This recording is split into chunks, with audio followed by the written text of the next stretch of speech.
네, 잔멸과제 오늘의 첫 코너는요. 공감 100% 시간입니다. 오늘의 주제 한번 알아볼까요? 네, 오늘 공감 100%의 주제는요. 기업이 원하는 인재는 따로 있다입니다. 하반기 공채 시즌을 코앞에 두고 있는 이 시점에 기업들을 각기 다른 기준으로 새 식구를 맞을 준비를 하고 있는데요. 대규모 인원을 채용하는 대기업부터 인원을 적지만 능력 있는 인재를 기다리고 있는 중소기업까지 희망 인재 유형에는 다소 차이가 있다고 합니다. 그래서 오늘 공감 100% 시간에는 기업들이 선호하는 인재 유형과 함께 하반기 공채 공략법에 대해서 알아보도록 하겠습니다. 네, 기업이 원하는 인재는 따로 있다. 인재 선호도가 기업마다 있다라는 얘기인데 실제로 이런 선호도가 채용으로도 이어지나요? 그럼 당연하죠. 개인적인 선호에 따라서 저 친구 마음에 들어하고 채용하진 않으니까 인재 선호도라는 게 이제 이런 분야에선 이런 사람이면 좋겠다라는 거거든요.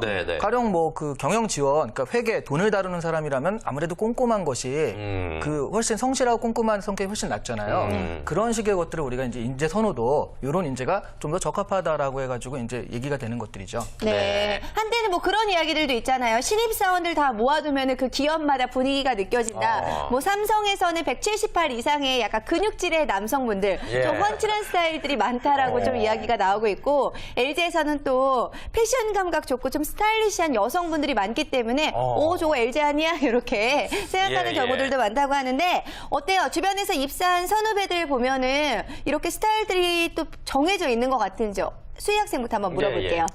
예전에는 삼성 같은 경우는 되게 진취적인 그런 말 그대로 되게 멋진 그런 똑똑한 남성분들이 많다고 생각을 했었어요. 근데 요즘 들어서는 되게 얌전하고 되게 차분한 스타일도 많이 그 입사에 성공하고 있더라고요. 그래서 그 유형은 되게 다양해지고 잘 모르겠어요, 사실은. 그래요. 네. 은재 학생이 보기엔 어때요? 기업마다 좀 주위 선배들 보면 이미지가 달라요?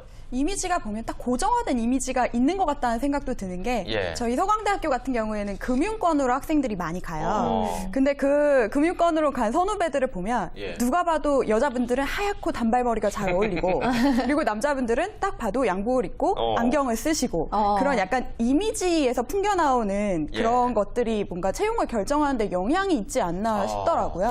그래요. 대표님 생각 어떠세요? 실제로 외모에서 풍기는 이미지가 말씀 들은 것처럼 영향이 있나요, 채용 씨? 네, 아까 처음에 그 오프닝 하실 때 뭐 즐거워서 웃는다기보단 웃으면서 살면 또 즐거운 일이 생기는 것도 있잖아요. 약간 이런 것도 저런 인상이니까 삼성에 들어갔다기보다 삼성에 들어갔으니까 스마트해 보이는 것도 있거든요. 저 사람이 금융권에 들어갔어. 그러니까 생각보다는 괜찮네. 금융권에 들어간 상태니까 또 단정하게 입고 다닐 거 아니에요. 그런 것도 있어서 그러니까 그 사람이 이런 사람이 이런 사람인데 그 사람은 금융권에 간다라기보다는 금융권에 간 사람들의 특징을 보니까 좀 그런 것이다. 그렇게 보는 게 더 맞을 것 같고요. 그럼 외모만 보면서 우리 삼성 스타일이야 뭐 이러지는 않는다는 말씀이네요? 그럼요. 아시는 분도 있겠지만 삼성 다니는데 키 178 안 되는 사람 굉장히 많거든요. LG 뭐 패션 감각 굉장히 안 좋은 사람도 굉장히 많거든요. 그래서 옛날에 어떤 직무를 뽑아도 좀 비슷할 때는 그런 외모가 있을 수 있었지만 한 10년 전, 15년 전은 지금 경험이나 직무상 직무에 적합한 사람을 뽑기 때문에 외모가 이제 1순위가 될 수는 없다라는 거죠. 그렇군요. 근데 이제 재미로 만약에 이런 질문 드려보자면 우리 수희 학생이나 은재 학생은 이미지만 봤을 때 좀 어떤 기업에 매칭이 된다고 생각하세요? 은재 학생은 전형적인 금융권 같은 스타일이고요. 입고 있는 것도 그렇고 기업에 들어가도 약간 경영 지원이나 회계라든가 뭐 이렇게 좀 도와주고 그 뒤에서 도와주면서 이렇게 즐겁게 해주는 그런 스타일인 것 같아요. 이미지만 보면? 네, 이미지만 보면. 회계를 되게 못하는데 죄송합니다. 저 회개하겠습니다. 잘못했네요. 수희 학생은요. 이게 이런 말 드려도 되겠는지 모르겠지만 기업 스타일은 좀 아닌 것 같고 스스로 뭔가 자기가 이제 전문직이라든가 자기가 뭘 할 수 있는 그러니까 기업에 가서도 대기업에 들어가가지고 막 틀에 맞춘 대로 한다기보다는 벤처기업에서 뭔가 자기 나래를 펼 수 있는 그런 게 좀 더 어울리는 것 같아요. 수희 학생 갑자기 눈에 눈물이 고이는 것 같은데요. 알았어요. 회개하겠습니다. 네, 자, 아무래도 뭐 기업이 원하는 인재는 따로 있다 뭐 이런 이야기로 저희가 주제를 가지고 이야기를 해보고 있는데 사실 이런 외적인 스타일도 있지만 기업에서 원하는 인재 스타일이 또 따로 있다고 하잖아요. 네, 온라인 채용 포털 잡코리아가 설문조사한 결과가 있거든요. 국내 기업 인사 담당자에게 채용하고 싶은 인재 유형에 대해서 물어봤어요. 그랬더니 대기업이요. 1위가 일단 성실하고 온화해서 협조를 잘하는 유형. 39.5%니까 거의 40%잖아요. 그다음에 친절과 현실감을 바탕으로 타인에게 봉사하는 유형. 그다음에 열정적으로 새로운 관계를 만드는 유형, 한번 시작한 일은 끝까지 해내는 유형. 이렇게 이제 선호도가 나타났습니다. 네. 예, 개인 역량보다는 성실하고 온화한 스타일을 대기업은 1위로 보고 있습니다. 전 안 되겠네요. 저도 안 될 것 같아요. 예. 중소기업 같은 경우에는 어때요? 역량 쪽은 자신이 있으시다는 그런 얘기죠. 그렇죠. 역량은 자신 있죠. 네, 그렇다면 중소기업을 도전하는 것이 맞습니다. 네. 중소기업은요, 일단 첫 번째가 한번 시작한 일은 끝까지 해내는 유형을 첫 번째로 꼽았거든요. 네. 그다음에 친절과 현실감을 바탕으로 타인을 봉사하는 유형이 그 다음이고요. 세 번째가 분위기를 고조시키는 우호적인 유형. 이런 것도 있어서요. 전반적으로 보면 대기업 같은 경우에는 아무래도 조직이 강하잖아요. 일이라든가 이런 거 좀 정해져 있는 반면에 조직 안에서 얼마나 융화하느냐가 중요하기 때문에 그래서 융화하는 스타일을 좀 더 선호하는 것 같고 그 중소기업 같은 경우에는 뭐 사람이 많지가 않으니까 융화가 어렵지 않고 일단 주어진 일을 해내는 게 중요한 거니까 네. 그 일에 대한 역량을 좀 더 우선시하는 그런 경향을 보였습니다. 네, 저는 어딜 봐서나 이 중소기업 유형에 조금 더 가까운 예. 것 같은데 여기 계신 두 학생에도 한번 티나게 질문해 볼게요. 네. 나는 이런 유형에 가깝다. 지금 나온 이야기들 중에서 어떤 부분들이 자신과 좀 맞는다고 생각하는지 수희 학생부터 물어볼까요? 저는 딱 중소기업형인 것 같아요. 네, 1위 보면은 한 번 시작한 일은 끝까지 해내는 유형 저거든요. 네, 한 번 몰두하면 거기에 완전 몰입해서 열정을 다 쏟고 막 이런 스타일 한우물형입니다. 네. 아, 좋습니다. 은재 은재 학생은요? 저 같은 경우에는 제가 대기업을 가고 싶어서 그런 게 아니라 약간 친절과 현실감을 바탕으로 봉사하는 유형인데요.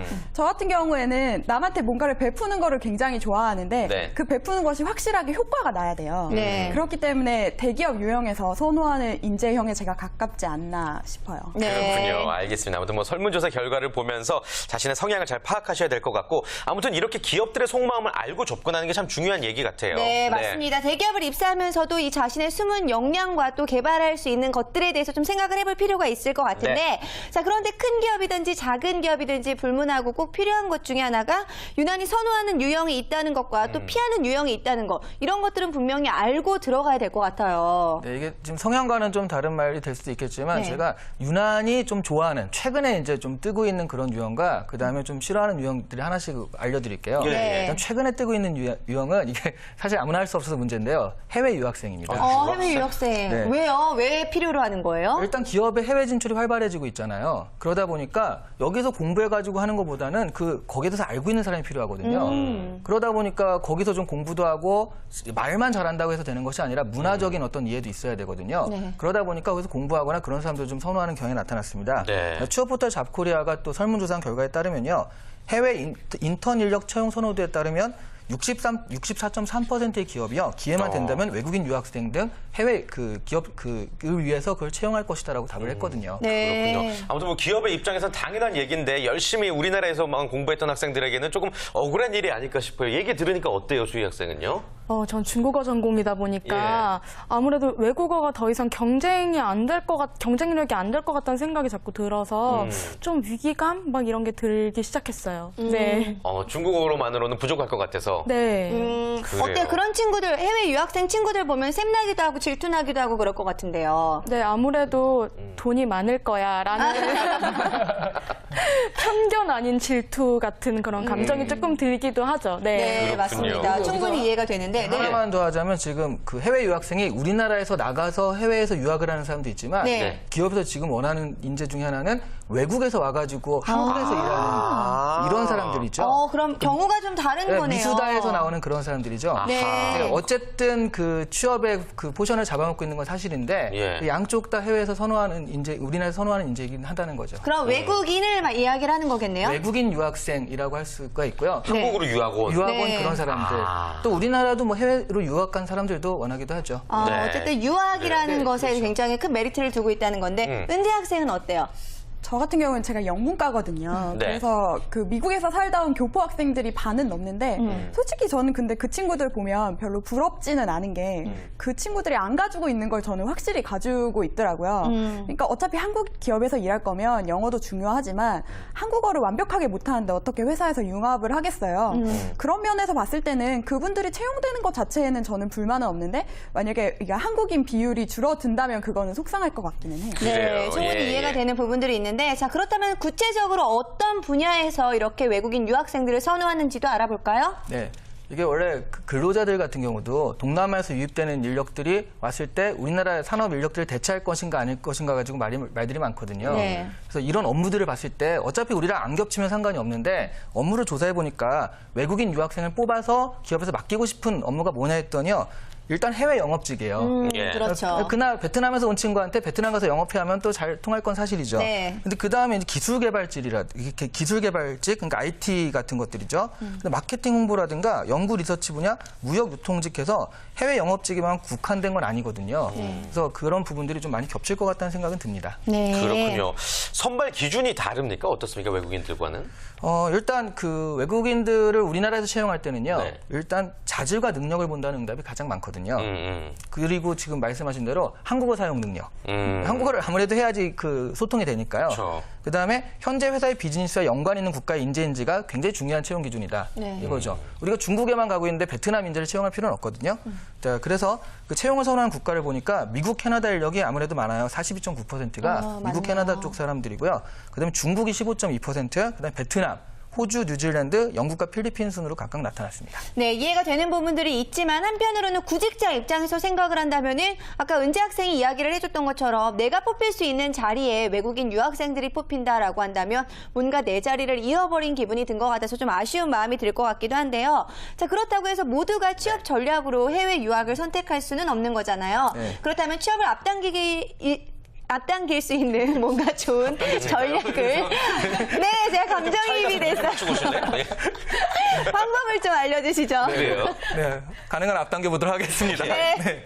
기업에서 그 다 해외 유학생을 취업시킨다고 내가 해외 유학생이 될 수 있는 건 아니니까요. 네. 그렇다면 기업에서 지금 가장 원하고 있는 게 뭐냐 봤더니요. 아무래도 우리가 대기업을 목표로 준비하고 있다라고 한다면 기업에서 원하는 같이 어울릴 수 있는 배려심 깊은 온화한 스타일을 원하거든요. 그러니까 친선을 좀 잘 도모할 수 있는 스타일.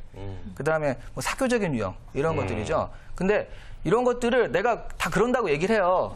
가능한 뭐 남들과 잘 지냅니까? 근데 저는 저밖에 몰라요. 뭐 이러진 않잖아요. 네. 다 같이 지낸다고 하는데 그게 이제 약간 외모적인 부분에서 나타난다는 게 있다는 거죠. 그래서 외모가 잘생기거나 예쁜 것이 아니라 좀 같이 어울릴 수 있는 사람인가 아닌가. 그러니까 얼굴에 좀 독이 올라 있는 그런 사람 있잖아요. 저요. 죄송합니다. 누가 찍어서 얘기한 건 아닌데. 네.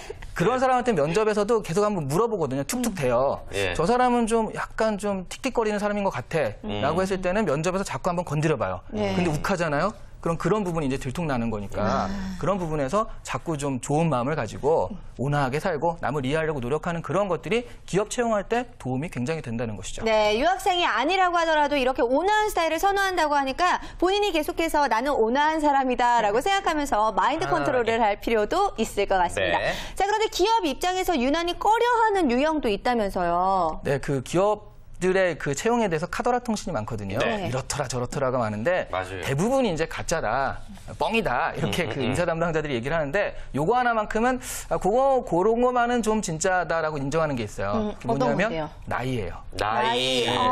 나이 연령 제한이라는 게 있다는 거죠. 예, 네. 실제로 선호하는 그런 나이가 있다는 말씀이세요? 네, 이거는 그 설문조사로 좀 알려드릴게요. 예, 예. 기업이 꼽은 신입사원 적정 연령에 대해선 일단 평균 27.8세입니다. 네. 성별로 보면 남성 신입사원 같은 경우에는 27에서 28세가 38%로 가장 많았고요. 네. 29세, 30세, 25세에서 26세, 그리고 31세, 32세 정도로 나타나서 남성 경우에는 평균 29.4세거든요. 네. 근데 여성 같은 경우에는 26.3세입니다. 3세가 적죠. 딱 군대 갔다 온 딱 3년인데요.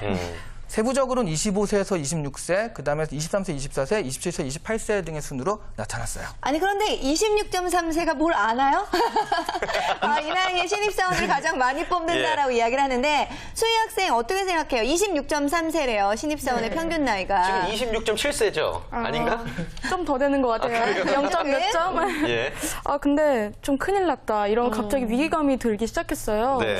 그래서 나이가 많은 사람들은 어떻게 이걸 뚫어야 될지에 대한 그런 막막함도 좀 생기고요. 네.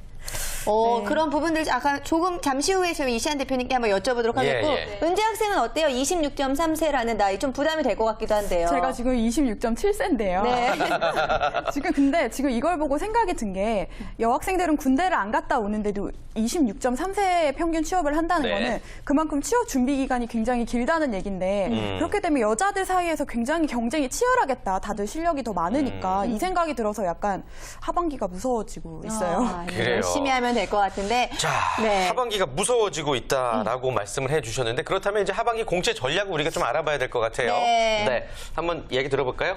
일단 뭐 하반기 공채 전략을 하자면 우리가 또 특집으로 한 일주일 내내 해야 되는 거니까 지금서 좀 찍어서 지금 약간 나이가 있으신 분들, 적정선에서 약간 넘기신 분들이 있으니까 그런 분들의 전략을 좀 알려드린다라고 한다면 일단 나이는 어쩔 수가 없잖아요. 나이를 속일 수도 없는 거고. 근데 이 나이를 뚫을 수 있는 게 경험과 경력이거든요. 그렇다면 직무 자체를요.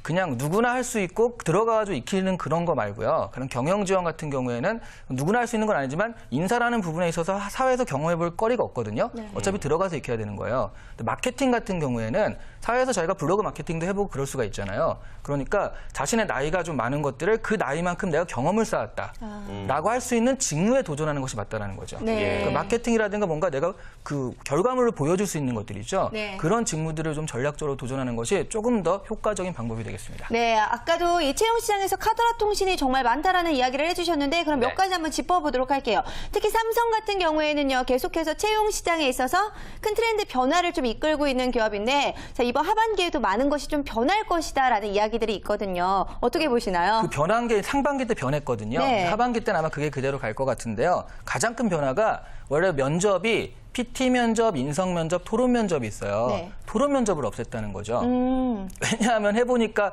다 그냥 좋은 얘기들만 하지 저는 이래서 반대합니다가 아니라 참 좋은 의견인데 저는 이렇게 생각합니다라고 해서 별로 그게 어떤 논리적인 것을 볼 수 없다라고 판단을 한 것 같아요. 그런 부분과 또 하나는 사트 원래 그 직무 역량 검사에서 인성 검사 같이 봤었는데 그거를 그날 안 보고 나중에 사트를 통과한 다음에 면접을 보는 날 인성 검사 같이 보는 걸로 바꿨어요. 이런 어떤 방식들이 가장 큰 변화였었는데 이게 상반기 때 있었고 하반기 때로 그대로 갈 것이라고 관측되고 있습니다. 문제 유형이 바뀔 수도 있다라고들 또 하던데요. 대진 씨 지금 굉장히 삼성에서 굉장히 핵심적이고 이거 잘못하면 굉장히 큰 파장이 일어나는 그런 걸 물어보신 거거든요. 왜냐하면 그 사트 유형에 맞춰가지고 지금 한 7만의 수험생들이 그걸 준비하고 있어요. 근데 그게 바뀐다 그러면 왜 뒤집어지는 거잖아요. 아니, 이게 사실입니까? 어떻습니까? 그런 얘기가 2000년대 초반부터 있었어요. 계속 있었던 얘기고. 진짜 카더라군요. 그리고 제가 그 카더라가 왜 나왔는지도 알거든요. 방송에서 차마 공개할 수 없는 그런 것들이라. 근데 어쨌든 공식적인 입장은 하나도 아니고요. 공식적으로 물어봤을 때도 그냥 아니다가 일단 기본 답변이고 하지만 나중에 바뀔 수도 있다라는 거니까 그런 부분에 있어서는 여러분들은 너무 크게 동요하실 필요는 없고요. 그리고 또 하나 이렇게 생각하세요. 제가 이제 이것 때문에 동요할 수 있는 그런 취준생들을 위해서 말씀을 드리자면 바뀌잖아요? 갑자기 다 바뀌는 거잖아요. 나만 당하는 게 아니라는 거죠. 다 같이 당하죠. 다 같이 그런 경향이 있으니까 이게 나만 뭐 불리하다라고 생각할 필요는 전혀 없다는 거예요. 그런 거 흔들리지 마시고 지금 하는 그대로 준비하시면 됩니다. 그리고 또 하나가 이 삼성이 한자 가산점 제도가 있잖아요. 근데 이 부분도 없앨 거라는 이야기가 있던데 이건 뭔가요? 한자 가산점 제도에 대해서도 그 얘기가 많거든요. 근데 이것도 상반기 때 없앤다 만다 얘기가 있었다가 한번 채용제도 바꿀 때요. 근데 살리기로 결정을 했어요. 근데 지금 한 번 바꿨는데 삼성은 웬만해서는 잘 안 바꾸거든요. 몇 년에 한 번씩 바꾸는데 아마 조만간에 사라지긴 좀 어렵지 않을까 싶고요. 삼성 자체가 그 중국 좀 우대 정책을 하고 있거든요. 중국 쪽으로 진출하기 위해서. 그래서 이런 부분들, 한자라든가 이런 부분들에 대한 가산점은 뭐 갑자기 없앨 그런 개연성 같은 게 별로 없거든요. 공식적인 답변도 일단 없애지 않는다니까 이 부분에 대해서도 너무 크게 동요하지 마시고요. 한자 자격증 갖고 계신 분은 그냥 잘 활용하시면 되겠습니다. 그렇군요. KB국민은행의 카더라 통신 또 알아보면은 일명 통서평 인재 채용 방식의 유지 여부설이 끊이질 않는다고 해요. 그 통서평 인재가 뭐냐면 그 되게 특이한 면접 전형을 했어요. 한 그 상반기 베스트셀러 뭐 이래가지고 한 28종 정도 지정해 줍니다. 책을요? 그리고 그 중에 이제 그 학생들이 읽어오는 거예요. 그리고서 그 책에 대해서 얘기를 하는 거죠. 그러니까 독서를 권장하고 인문학적인 생각을 하는 건 좋은데 이제 문제 해보니까 너무 책이 좀 제한되는 데다가 그러다 보니까 이제 준비하는 것도 뻔하고 하니까 책을 이렇게 억지로 읽어가지고 인문학적 소양을 억지로 좀 그 만든 듯한 그런 것들을 듣는 건 좀 불필요하지 않을까. 이런 그 생각들이 있어요. 네. 그래서 이걸 이제 한두 번 해봤는데 거기에 대해서 약간의 수정이나 이런 게 있을 것 같아요. 있을 것 같다. 자, 그렇다면은 또 서류 전형을 없앤다. KB국민은행이 서류 전형을 없앤다라는 이야기도 있는데 이것도 사실인가요? 그것도 그냥 사내 회의에서 나온 얘기가 이렇게 쭉 퍼진 겁니다. 그래서 뭐 스마트폰으로 보자라는 얘기도 있고요. 네. 사실 우리가 얘기할 때는 뭐 그 회의니까 뭐든지 얘기할 수 있잖아요. 예. 그렇죠. 그러다 보니까 나온 얘기들이고요. 확실히 그게 바뀐다라고 그 공인된 건 하나도 없거든요. 일단 하반기 공채에 대해서 아직 딱 나온 게 없으니까요. 네, 그래서 다만 이것만 알아두시라는 거죠. 최근에 채용 트렌드가 왜 이렇게 흔들리냐면 어떤 스펙적인 부분, 점수 부분에 대한 어떤 가산점을 주거나 그런 부분이 흔들리고 사람들을 어떻게 하면 이 사람을 잘 뽑을까를 고민하고 있기 때문에 그 사람을 잘 볼 수 있는 정성적인 평가가 자꾸 늘고 있어서 이런 전형의 변화를 예측할 수 있다는 것이 생기는 거예요. 네. 그렇군요. 아무튼 정보에 여러분들 잘 눈과 귀를 크게 열으시고 자세히 들으셔야 될 것 같습니다. 은지 학생 궁금한 거 있으면 한번 여쭤보시겠어요? 우리 이시안 대표님께? 근데 그 채용 전형 일정이 어떻게 보면 대기업들이나 중소기업들이 따닥따닥 몰려있는 경우가 많잖아요. 근데 그 스케줄 관리를 어떻게 해야 될지 약간 난감하더라고요. 매일 서류를 쓰기는 쓰는데 하루에 6개씩 몰려있는 기업들을 쓰려니까. 그래서 이번 8월 아직 조금 남았는데 공채가 시작되기 전에 준비해야 될 것이 어떤 것들이 있는지 서류 전형에 있어서요. 네. 은지 학생은 굉장히 그 표정에 절절함이 묻어나네요. 이번에 어떻게 돼야겠다는 그런 게 꼭 대답을 해주셔야 될 눈에 것 보이는 같아요. 거예요. 네. 간단하게 질문해달라고 했더니 굉장히 복잡하게 질문해주셨어요. 예. 간단하게 열심히 하면 됩니다. 이렇게 대답을 할 수 있는데 네. 일단 거기 시기에 대해서는 지금 은재 학생이 어떻게 할 수가 없어요. 왜냐하면 내가 1차가 되리란 보장이 없잖아요. 일단 무조건 다 하는 거예요. 서류는 시간이 어떻게 되든 간에 그럼 자소서는 지금 준비를 많이 하셔야 되는 거고 바뀔 수도 있지만 상반기 전형의 자소서 그대로 가는 경우가 많기 때문에 가고자 하는 것들은 다 준비를 하시고요. 1차가 된 다음에 뭐 적성이라든가 면접에 오라는 날짜가 겹쳤을 때는 그때 고민하시면 된다는 거죠. 지금 그 적성 날짜가 겹치니까 이 두 기업 중에 하나만 지원해야지라고 했는데 둘 다 안 될 수도 있잖아요, 서류에. 그러니까 그런 걱정까지는 하지 마시고 가셔서 이제 그때 가가지고 날짜가 겹쳤을 때 한번 고민해 보시라는 얘기를 드리고 싶어요. 네, 좋습니다. 자, 오늘요. 기업이 원하는 인재는 따로 있다라는 주제로 이야기를 한번 해봤는데 마지막으로 이시안 대표님이 많은 구직자들을 위해서 조언의 말씀 전해주실까요? 네, 기업이 원하는 인재 자기를 맞추려다 보면요. 별표를 원하면 다 별표가 되거든요. 근데 인사 담당자 입장에서는 별만 10개예요. 그럼 오히려 세모가 눈에 띄어요. 한마디로 기업에 원하는 인재를 자기한테 맞추는 건 좋은데 하지만 그럼에도 불구하고 자신 어떤 캐릭터라든가 나는 이런 부분은 분명히 차별화되어 있다. 이런 것들을 또 잊지 말라는 말씀을 꼭 드리고 싶다는 거죠. 네. 나는 이 기업에 맞춰서 이런 사람이다. 그런데 다 그렇거든요. 그렇다면 그럼에도 불구하고 난 이런 어떤 특징과 캐릭터가 있다. 이런 부분들을 어필하는 것이 오히려 좋은 전략이 됩니다. 네. 알겠습니다. 자, 이렇게 해서 오늘 공감 100%는 여기서 마무리 짓도록 하겠고요. 벌써 1부 마칠 시간이네요. 네, 저희 2부에서 더욱더 알찬 소식들 준비하도록 할 텐데요. 자, 김효선 캐스터가 준비한 취업정보 백서 함께 하도록 네. 하겠고요. 그리고 2부 거기 어때 코너에서는 스탠다드 차타드 은행에 대해서 자세히 알아보도록 하겠습니다. 멀리 가지 마시고요. 채널 고정. 고정.